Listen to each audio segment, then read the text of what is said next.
This podcast is sponsored by Fial, your Jaguar and Land Rover dealer in the Algarve. Book a test drive in the new Defender in the Fial showroom in Faro. Welcome to the Portugal Diaries podcast. I'm Jen. And I'm Claire. And on today's episode, we have Elizabeth Hammond, neuroscience coach and educator, helping women in midlife rediscover who they are and what's next. Now living in Portugal full-time, she's here to talk about change, purpose, and creating a life you actually want to live. Welcome. Thank you for having me. Thank you. Actually, this has been a long time coming. Yeah. We've been trying to organise this for a while, haven't we? It has. Well, I can't believe I have lived here for over 12 months. Yeah. I mean, it feels like 6. It's incredible. So quickly, it's insane. I think it does, doesn't it? Yeah. Do you love it here? Yes. It took a while. Okay. It was a bit of a roller coaster the first few months, but now I absolutely love it. I actually said to my husband this morning, Paul, who you know, I said, you know what? If you die or leave me, I think I'm staying here. I'm not quite sure what he felt about that, but anyway. That's good though. It's clear, you've obviously created a lovely network of people that you helped spend by your time people like you. Well, we're part of that network. But yeah, sorry. I was just going to say, well, what prompted the move? Why Portugal? It actually wasn't my decision. It was Paul driving it. Okay. Firstly, we were waiting for our youngest to leave school and get to 18, so we couldn't really leave any point before then. Yeah. And Paul really wanted to give it a go. I was not keen. I was kind of stuck in my familiar routine. I did a lot of work in London, which I was really reluctant to give up. But I'm always a bit of a wherever I lay my hat. And I thought, you know what? I'll give it a go. If it doesn't work, we've got a year to change our minds, courtesy of HMRC, and we'll go back to the UK. Yeah. And within, I guess it took about 6 months, the decision was incredibly clear. Yeah. What was the hardest part? Coming away from friends and family, setting up a new life here. Was there any part of that you found difficult? If you'd asked me a few months ago, I would have said, and it is to an extent, leaving family, particularly our daughter, our 2 grandchildren. Our son is living in Tokyo, but he's coming back quite soon, so he'll be another thing that we miss in the UK. But actually, I've done quite a bit of research into people with my neuroscience hat on, into people making these big life changes and moving countries. The real issue was leaving my familiar past that kept me safe. The real issue was changing everything from, going to Pilates at 9 a.m. on a Friday to doing a particular meeting in London. The real issue was just leaving everything that I'd done for 30 years or however long, even though a huge amount of it wasn't particularly amazing and great and I didn't need to do it. But the obvious things are family and friends. Yeah. Friends a bit less so because you see them anyway. Yeah. You see the ones you want to see and the ones that want to see you make the effort to come here. Yeah. And also you don't, because of the way we live now on kind of social media and like FaceTime or voice notes, then it's almost like you are seeing your friends because you're chatting to them, because did you have a big network of friends in the UK or did you have like a small group?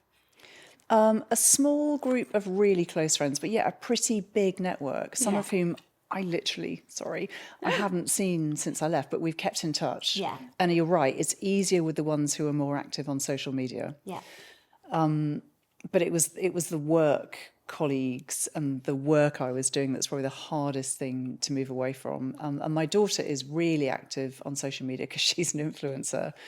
And she's super, super, super busy. But every morning, I haven't had a chance today, but I'll look at Instagram specifically to look at her. So I keep in touch with her life through that. So I don't... You see it all play out. It's like a playbook, Yeah. And actually, that's probably more so. I think my mum knows more about what I get up to on a day-to-day basis now than she ever used to because of social media. Because I plaster it all over there as well. And a lot of my friends have left the UK. Yeah. There's some moving here. There's a big group who are going and have gone to Dubai, Abu Dhabi. They're going all over the place. I mean, there's a lot of people leaving. Why do you think that is? I think it's partly our age, my age friends, they've got older kids, you don't need to be there for school. Mm-hmm. And it's partly tax, it's partly financial, it's partly people running businesses who are intending on selling them and actually very happy to pay the appropriate share of what's due to the government, want to support the UK, but over a point, they're out. Yeah. I think it's there is a statistic at the minute, and I don't know it for sure, so I'm not going to but it's a high percentage of high net worth individuals from the UK leaving every day. Yeah. So, I think people are making the move. Getting a bit fed up with paying more than they feel they should. And, the stories you hear over here, there's a lot of, people who are, there's just new people every day, I think, coming and like you say, it becomes a real network here, but people are away from their families or whatever. So, such a community. Have you found it difficult to make friends here and No. create a network? No. No, it's been, I guess, I've never lived in an expat community before. Yeah. People are so friendly. I mean, I met someone, Karen in the hairdressers. I met someone else at Pilates, someone else at yoga. I do other things too. I've met people through language classes. That's how you and I met originally, through a WhatsApp chat group, through other friends. And bit by bit, you just meet people, even people that you see in the same place at the same time over the course of a few weeks. Hey, do you want a coffee? I haven't kissed a single frog yet. No. Not one. I've met some. There's still time. No, I don't trust anybody who's, I don't find it, there's no bitchiness, there's no cliqueness of what I've come across anyway. No, absolutely it's not really a refreshing, single I have to bit. say. There's friends who we kind of knew before, who we've become closer to. They've introduced us to their friends. It's that whole expat community. I think we all have this thing in common where, we're all away from our network, our friends, our family, that, the place where we know where to get things, where to, source things. Whereas here, we're all in the same boat. Everyone who's, whether they've been here 2 weeks or 2 years, we've made that big step, and we know kind of the feelings of the people coming behind us that they need that support. So I think people are always quick to help, aren't they? If like asking a question, where do you buy, like we've had it before, where can I get my dry cleaning done, and you get 5 answers back. Nowhere is the answer, it seems. Well, that's a bad example, but everyone's quick to offer recommendations of places to go and and help other people that are on that journey, which I think it's quite unique, isn't it? Because you obviously you said about being at this age, a lot of people who are like leaving, and you guys came over at this point in your life, and that kind of ties nicely into what you do now, because I know I'm kind of jumping way ahead because I want to talk about how you started corporately and everything, but part of the way you coach and with your clients, it's all about, what is it, what did you call it, chapter 6? Yes. Did I say that Chapter right? 6. Tell us what That's that the is. title of the book, if I ever actually write it, or Where? the podcast. Okay. Yeah, I'm more of a podcast girl, Okay. to be fair. Chapter 6. So I suddenly had this flash of inspiration on, okay, how am I going to turn this? Because it's kind of midlife, it's kind of empty nest, but they're all rather random terms. So I worked through the chapters. Everyone's got their own version of what chapters 1 to 5 are. But chapter 6 is the chapter where everything changes. Everything changes. So very often, as a woman, and I coach mainly women, your kids have left home, all of your familiar routines have stopped, your school run, you're making suppers, everything that evolves around having multiple children. You've very often retired, you've got typically aging parents, very often your husband's retired or retiring.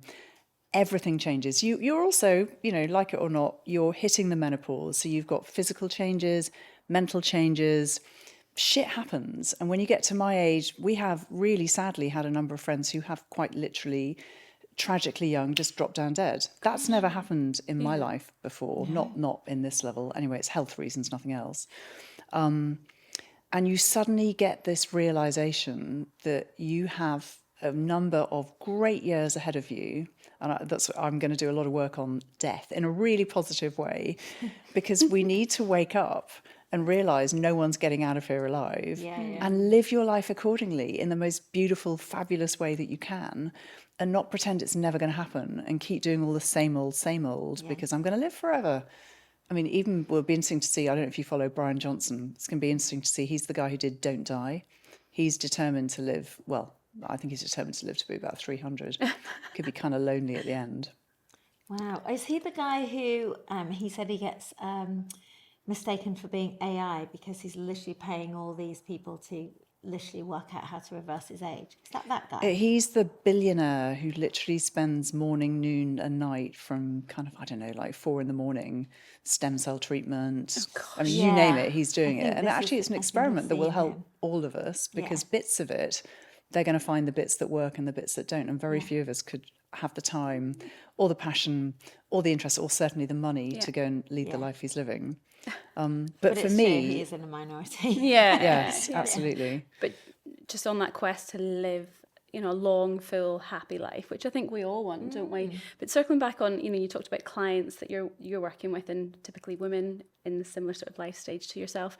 If you were to think back to one that you've helped the most, or one that you've seen the biggest transformation through spending time with you and benefiting from the ways in which you've helped them, who would that client be, and what was there before and after? Obviously you can't name names, but what was their starting point? Was there a low, and then where did you take them to, or what was the sort of positive outcomes that you were able to help them with? It's interesting actually, because normally by the time people contact me, they've gone past rock bottom. Really? They're normally they've gone down and they're coming back up. And I guess typically the biggest presenting factor is they're lost. They're sad and lost, and they've lost their sense of self. They've lost their sense of identity, their ego. Yeah, sense of purpose is a big part of that. And they've gone from being super, and a lot of what happens at my kind of age as well is if you've got anything unresolved, early childhood trauma, any trauma throughout your life, very often you'll have masked what has actually gone on because you're busy.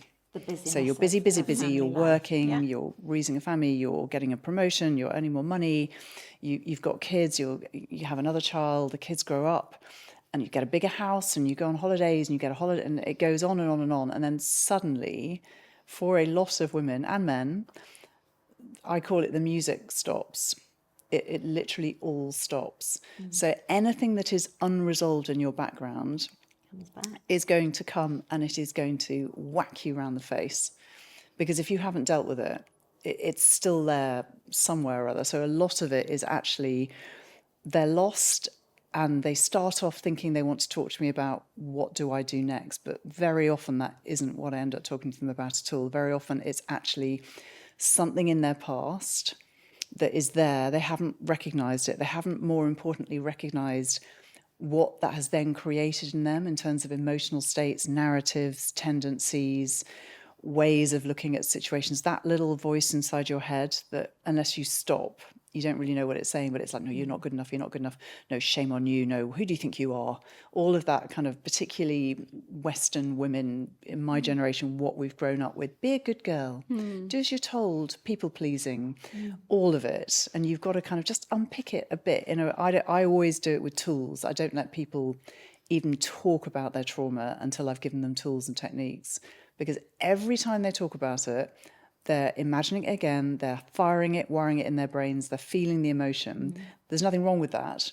But actually, you don't need to do that. What you need to do is to work out what it's created within you and who you've become because of it, and work out what serves you and what doesn't, and change it. And it is as simple as that. Really? So is there one person in particular that you think has gone on that journey with you, learned the techniques and had a really transformational outcome as a result, maybe in a much happier place in their life? Or is that maybe that's all of the women that you worked with? I'd say there's 3 or 4 just since I've been here, who literally, one came in and sat down last week and just said, I'm so happy. Really? I'm so happy. Because once you go on the journey, it's not just me, I'll take credit for loads of it, but it's not just me. Once you open your eyes and you go on the journey, support, free support, is everywhere. Yeah. Really? Podcasts, books, none of it costs anything, give or take.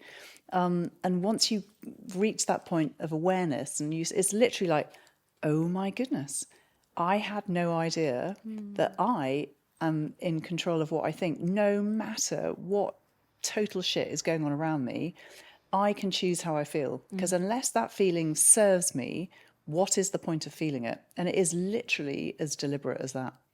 And this came from... Takes effort. Yeah, I think the reason you got into this was you said yourself, you had the trauma of the background trauma from which you mentioned on your website, don't you? I'm very open about it. Yeah, So, absolutely. I mean, tell us through that, because I'm fascinated by it, but it's obviously you're living proof. You're kind of living what you're telling, if that makes sense. So it's not somebody who's coming at this from but look how perfect my life is. But, okay, so let's work through your trauma. You're actually coming from the kind of trenches of it, aren't You've you? lived this.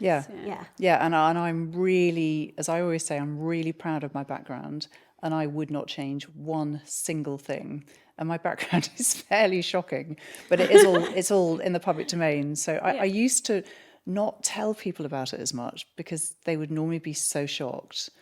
They would kind of sit there and go, open mouthed for those who aren't watching the recording, and they just wouldn't know what to say, and the conversation would end. But now I'm like, nope, here we go. It's really good. So I was 4 when my mother died very suddenly, pretty much overnight. 38, fits a fiddle, dead.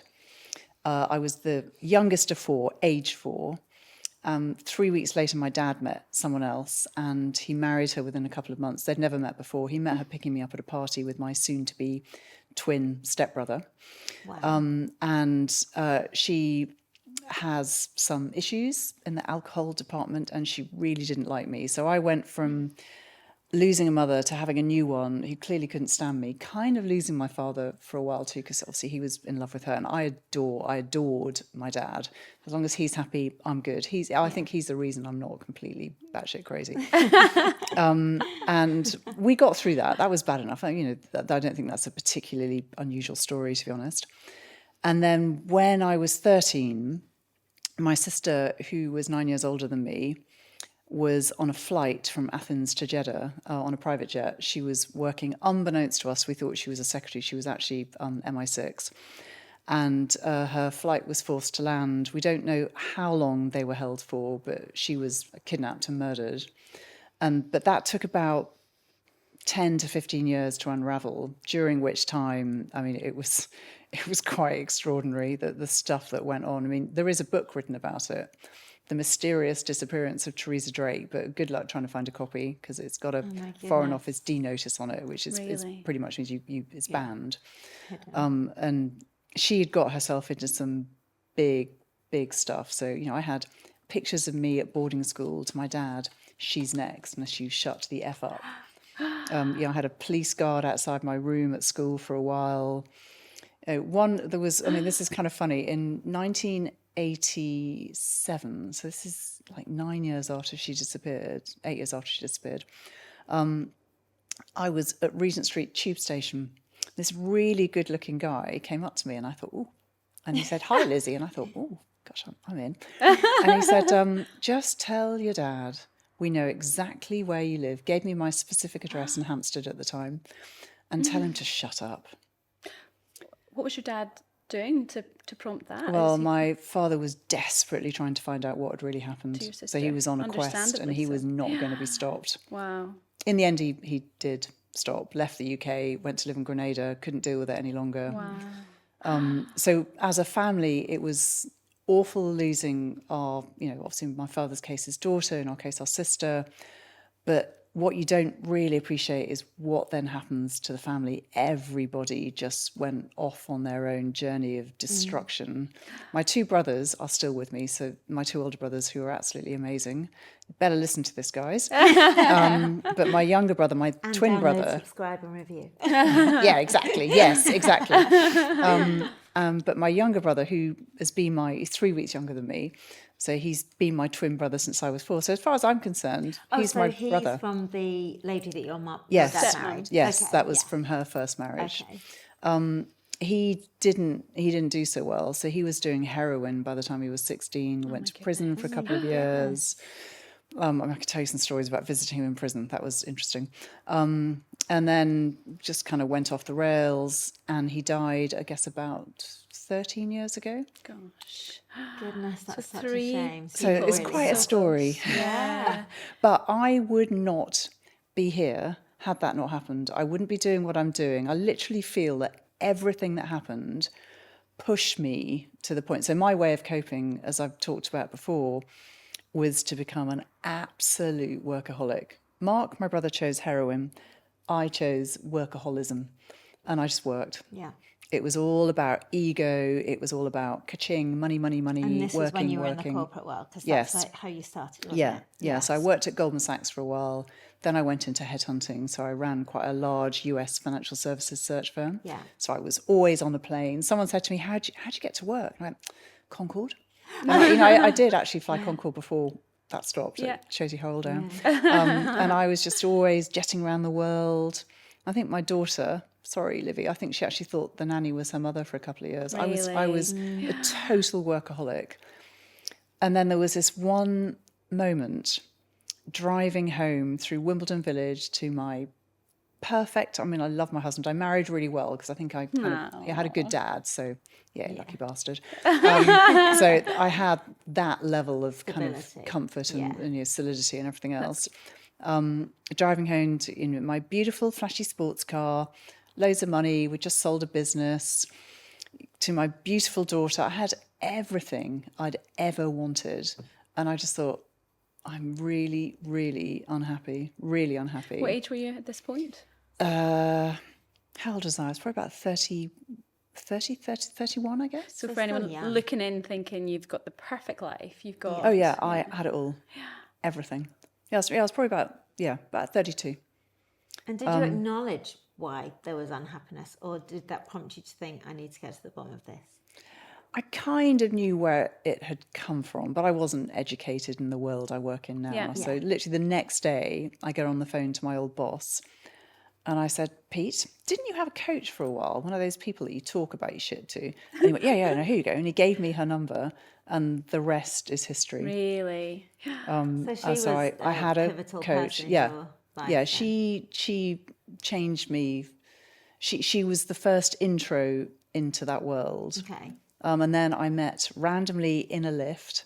I met this amazing big American guy, Michael Breen, who's also going to get mentioned on this. And he said to me, what do you do? You know, I was a super stressed headhunter. And I said, I'm a headhunter. And I said, what do you do? He said, well, I'm a NLP. He was actually one of the original founders of NLP, neuro-linguistic programming. He said, I'm a coach. Do you want a session? I went, what, do you think I need one? He said, He said, I've seen you in the lift most days for the past the last year or so. He said, I think maybe it might help.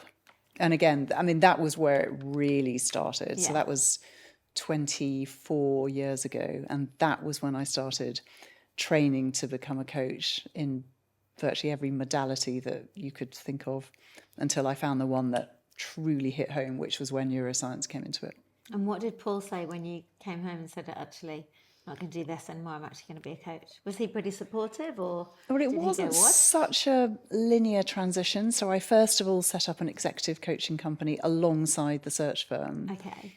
And then a while into it, Paul kind of said, you don't really seem very interested in the search firm anymore, and the partners are all kind of wondering where you are. And I said, well, why don't you take over the search firm and I'll go and do this coaching stuff. And he was incredibly supportive, really supportive. Ahead of your time, because it's so common nowadays for companies to hire people, like the TV series, was it Billions, where the guy... Yes. Oh, yes. Yeah. Oh, she's one of my heroines. She's brilliant. Isn't she amazing? But I think Wendy. that prompted a lot of companies Wendy. to hire people. You know, they saw the benefit, obviously, just through the Netflix series or whatever it was, but, you know, people suddenly realising this makes perfect sense. If people are more productive, less stressed, then, you know, they need to do more of that. Yeah. So you're ahead of your time, I think, in that regard. I don't think you need to sit there talking to coaches all the time. Personally, I believe you need to understand who you are, understand all of your narratives, your patterns, and that will change. You know, you might have someone that you work with for a while and then no one for a couple of years or 6 months or whatever. But what you really need is to know yourself, to really know yourself, and to have the tools to change that. And once you've got the tools, you actually don't really have to go and talk to anyone else at all. You just talk to your friends if you need to. Friends are biased, you have to be a little bit careful, but you don't need to go and see anybody. Every single week or every single month, But do you feel like there's going to that whole knowing yourself? Like, I just feel like, obviously I'm getting older, and I think with that, I 100% know myself now, but that's a very new thing. You know, I'd say that is pretty recent, and I think being able to acknowledge you need to know yourself. When you're younger, you just so don't know yourself, would you say? Everyone's different. I don't know. I think the generation coming up are, I think, a lot more self-aware. If I look at my daughter, self-awareness at the age of 29 that I could not have got close to, literally. I mean, I was a late developer because I was just so busy being traumatized and messed up. Thank God I just was never into drugs. Otherwise, I would have probably gone the way my brother did. Because the younger this stuff happens to you, the greater the impact it has on your brain, typically. Okay, yeah. I was brought up with the narrative that, well, you were only so young, so it didn't really affect you because you wouldn't really remember. It's like, now knowing what I know, I'm like, I was the one that would have had the biggest impact on my little growing brain, because age 4, my whole world was ripped apart. The more years you have in a stable environment, the stronger it's like the foundations of a house. Mine were not very good. I think back then people would have not communicated as well to you as perhaps people would nowadays. If that happened, heaven forbid, someone now that you're close with, you would make sure that kid was in therapy and they were having a chance to talk about it and try and answer questions as honestly as you could. But I can imagine back then it would be a case of, carry on, stiff upper lip, it's all absolutely fine. Yeah. And it's not. It's really scary. We actually did talk about it as a family a lot. Really? Okay. So we would sit there having Sunday lunches and my father would say, right, I want to talk to you about your mother. I want to talk to you about your sister. So my dad, I think, was ahead of his time. That's good, yeah. But then I look at other families, and my husband's family, they, for many, many, many years, in fact, for most of her life, he lost his brother also very tragically the same year as my sister, which is truly bizarre. And his mother could simply not mention his name till the day she died. She just couldn't do it. Yeah. So they had a very different way of dealing with it, which is just don't talk about it. Yeah. Whereas our family was all, we're going to talk about it. And that absolutely helped me. I think that's worth its weight. So going on to the, you had all the success and you had everything and you thought you weren't happy. What do you think success looks like now, being at this season in your life? It's so different, so different. For me, it's about showing up and changing other people's lives. If I can help, and I used to be like, oh, who does she think she is? I'd grown up in that kind of world. And my mission is absolutely so easy and so clear and so straightforward. I want to help people. I want to help women.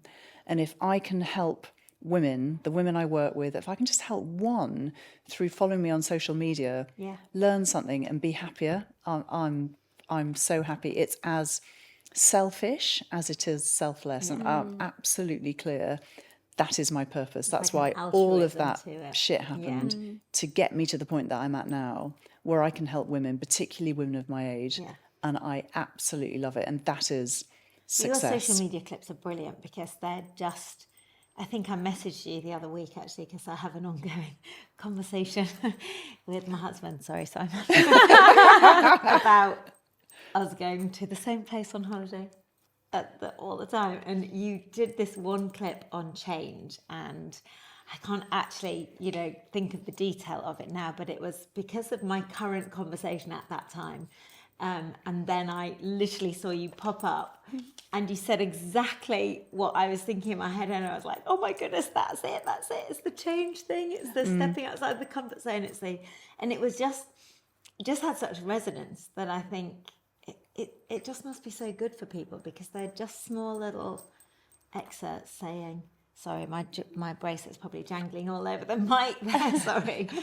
We're wired to do the same. We are wired, even if we're in a dreadful, shocking situation, perhaps some poor woman is being abused by her husband, or the shit is really hitting the fan. Sorry, I say shit too much. But even if you are apparently it's a cool podcast if you swear on it. Okay, well, I'll do that. Don't encourage me. But throw the F-bomb out there. even if you are really, really in a dreadful situation, your brain is actually wired to keep you there, typically. The easier option is to stay, because the new thing that you don't know what it is, that's different to the situation you're in now, which is awful, could be worse. So your brain is wired to keep you in this difficult, bad, negative situation, because you don't know what the new situation might be like. So we're wired to stay in the same, which is why there's a lot of data on people who have been abused. There is I don't know what the stats are, but there's quite a high percentage who go on to then have relationships with abusers. It's crazy. Yeah, I have read that. It's which is really scary, you know, and everybody kind of has this comfort zone, and you know, it goes into that, doesn't it? So, speaking of comfort zone, is there anything you've been doing recently to push yourself out of your comfort zone, or anything new that you've been doing, or? I haven't taken up paddle. Oh, okay. There's still time. But we use the word in the podcast. So do you think that might be next? Do you think? No, because I haven't got time and I've got dodgy knees. So no. I've had singing lessons. Oh, wow. Poor Raquel, who I think you girls both know, had has Raquel to on, put up yeah. with me Yeah. singing Rick Astley and Will Young. My Love that. music taste is absolutely awful. I just love Rick Astley's music. That's Simon's favourite song, Never Gonna Give You Up. Seriously, here we There go. you We need to have a Rick Astley Made in party. heaven. I'm not coming. Jen's out. But that's good. Something new, something for you. You Yeah. know, yeah. Just Language lessons that you and I do together. Oh my gosh. That is every week I think, can't make it. But every week we show up. Yeah, and you're so good because Elizabeth spoke Spanish. Or A bit, yeah, but you have that basis, whereas Yes. I just struggle. And I had my low point on my Portuguese lesson. I hope Maria's not listening to this, but when I fell asleep, I was doing it on Teams from the office. I was juggling so many different things, and I think I was just exhausted. And her voice was just quite soothing, isn't it? And Yes. I just hit my That head. is so funny. And then at the end, I woke all up out and you now. were all saying goodbye at the end, and I was like, "Oh, I think I missed Were the you last." not on screen? No, I switched my camera. I could feel myself getting dozy, and I was just like, put my head on my desk for a second. I was just listening to what she was saying, and then I woke up. So I'm not really learning much Portuguese. I mean, we're doing our best, aren't we? Are we on our third or fourth block now? I think. Pass. I don't. Yeah, I think, mean, It's a I think very the difficult third. language. we've made a commitment. third. You know, Yeah. it's kept hard going. to learn. Yeah, but I think that's good. It's good that you're doing that, and Yeah. I think it's important. You know, when you move to Portugal, to have even the basics of greeting people and being polite in the supermarket. Basics. Yeah, exactly. Yeah. Exactly. I agree. I think it's really important. You're miles better than me, though. You're way ahead I of don't me. know about that, but I'm trying. I just, even when I ring up and book a restaurant, I used to just do the, hola, bon dia, boa noite, and then obrigado. And now I actually do add, I was booking a restaurant today and I actually said 7th of June. And then he said, okay. So I said it in English. But at least you're trying. It's just the little things. I was Jemima was getting her nails done the other day, so I was sitting working on my laptop alongside, and I got a phone call from a delivery driver. And he didn't speak any English at all. And obviously the girls doing the nails, Carolina and Alexandra, hi, they're Portuguese. And so I had to speak to him in Portuguese to say, no, I'm not at my house now, but, could you come later? And he's like, what time? So I said, 4:30. And he's going, I can't do that. And he said, tomorrow. And I said, yeah, what time? And I said, 10. Yeah. And this was all going on in Portuguese. That's good. And he said, okay, see you in the morning, 10 o'clock, put the phone down. And then I immediately went to Caroline, oh my God, how was that? And she went, no, you did it all right. And I was like, I was so embarrassed. That's amazing. Because it was in front of a Portuguese no one had been listening. Yeah. I was just like, it's a delivery driver, if I got it wrong, then whatever. But and she went, no, you got it all right. And I was amazing. so pleased with myself because it is just so hard. Yeah. They say 5. It's a hard language. 5 years. It really is 5 a hard years, language. I think it's going to take me at least. I'm going to keep going. 10. By the way, I know this is off subject, but your jewellery, I need to know where it's from. Oh, look is at it us, local? we're dripping in it. Yes. So, I absolutely love it. oh, look, I'm layering it up here. So I've got, I think that's the coral one, and then there's a dragonfly, and then I've also got there's dragonfly. So my Algarve jewellery, we need to tell you about. I think you're my wearing God, something Harriet. as well. Yeah. Harriet, who came on the podcast. She creates the most wonderful jewellery. Right, so, I need to go shopping. Stunning. Usually dripping on. In fact, she's about to start. Gosh, I'm giving a good plug to Harriet here. She's going to start selling it in a little shop in Almondsill as well. So that's exciting. But you can see everybody walking around. Everybody's got a different I love piece it. on. Well, I didn't think it was Harriet's actually. I thought it was just it's Do you know the good stunning. thing about it is you can just keep it on because it doesn't tarnish. So I love if it. you're Right. you're never Save in some and for out me, of the Harriet. seats. Exactly. Birthday party last weekend, and I think about 10 of the women I could spy. Harriet was going around taking pictures of some of the people. And Everybody. you're all very good adverts. So yeah, and she's Yeah, it's such great stuff, and it doesn't tarnish, so you can go in and out of your pool with I think, it. at the beach and stuff. You don't Yeah, need to I just love kind of layering up stuff, and it just so it sits really well. So yeah, get yourself down to my Algarve jewellery. Absolutely. So I'm gonna. Oh my goodness, we could talk to you so much because I didn't even cover the corporate stuff, but I was just so interested in all the kind of you talk about giving people the tools and the change, and obviously your trauma that you spoke of. But we always end our podcast because we're being called to end. I know. It. On some quick fire questions. So Great. go on, you Go start for with it. your first quick fire. My first Daniel. one is sunset or sunrise. Which do you prefer? That's a really hard one. Because here they are both so absolutely stunning. I think it's got to be sunset. Sunset. Yeah, Very sunset beautiful. for me, I think. And And a coloured sky. Can I have a follow up? Yeah.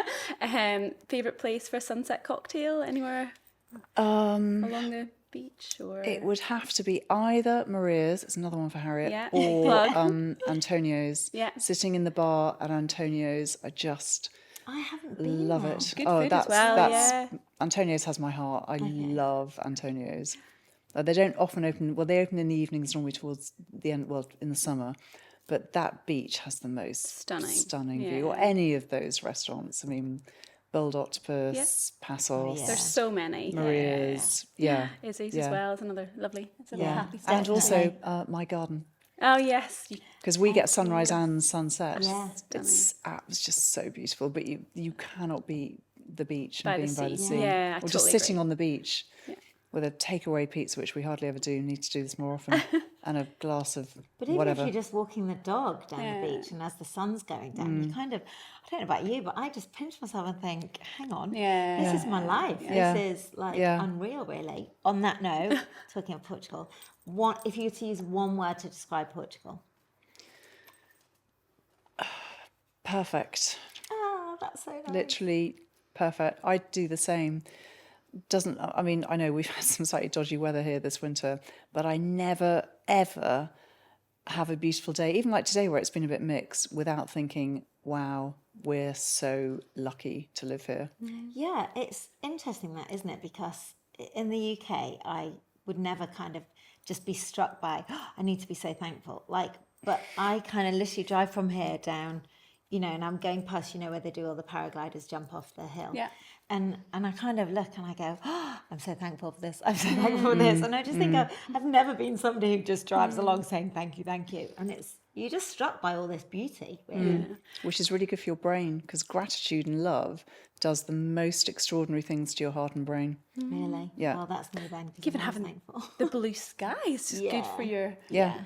100%. your soul. Yeah. Final question, because I'm conscious we do need to wrap up, but it's one we ask a lot of people, and I'm always curious to hear their answers. One piece of advice that you would give to someone thinking of moving to Portugal, what would it be? Brace yourself for the driving.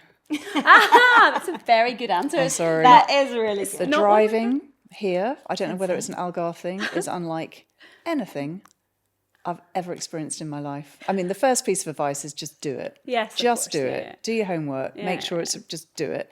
And then second is really seriously drive very slowly everywhere you go. No, the opposite. So I drove so you're still in your first year here. I drove slowly for my first year here too. You'll learn. So the trick is when you approach a roundabout, instead of slowing down, you just speed up and go. You just need to drive like them. But that's like, if you can't beat them, join them logic. Absolutely. It's the only way to get around. We'll work on this together. Okay. Hang on a second. Was I not driving down to Valdeleva on Friday night and somebody comes careering virtually into my car swerve last minute? And it was Jen. I left my paddle racket. I had to run home. No, I'm going to stick to slow. Oh my God, no, it's just Jen. And as soon as you've been in the car with Jen, you'll go, oh yeah, it was So Jen. this is my point exactly. You just, if you, instead got of a being theory. super cautious, just My theory drive on like Portuguese driving is they've all gone. There's a lot of them that have gone to the driving school called Armageddon. And in the Armageddon driving school, they're taught to drive as if literally the aliens have invaded everyone else on the planet's dead. That is how they drive. It's, yeah. I'm Portuguese. That is I'm you. Not becoming a everyone. Portuguese Not driver. everyone. Been but- here too long, Jen. Successfully. Oh my God. Literally, if you're in the car with Jen, she's driving, and you're holding the steering like that. Okay, Oh my God. And I'm trying to I'm not continue getting in the car with you. I love you, but yeah. Definitely time to wrap up. Absolutely. Well, thank you so much. It's been so wonderful to hear all about your Pleasure. well, Thank you snippets so of your much for having story. me. It's so interesting to hear Yeah. everyone's stories, and I've loved that you've shared so much with us. So thank you for joining Pleasure. us Yeah, on thanks for today. Thank coming you. on. Thank you. Yeah, and obviously, if you need to find us on Spotify or Apple, or you can find us on at the Portugal Diaries podcast on social media. And don't forget to subscribe, rate, and review when you listen, because it really helps us. Aw. Thanks for listening. Thank you.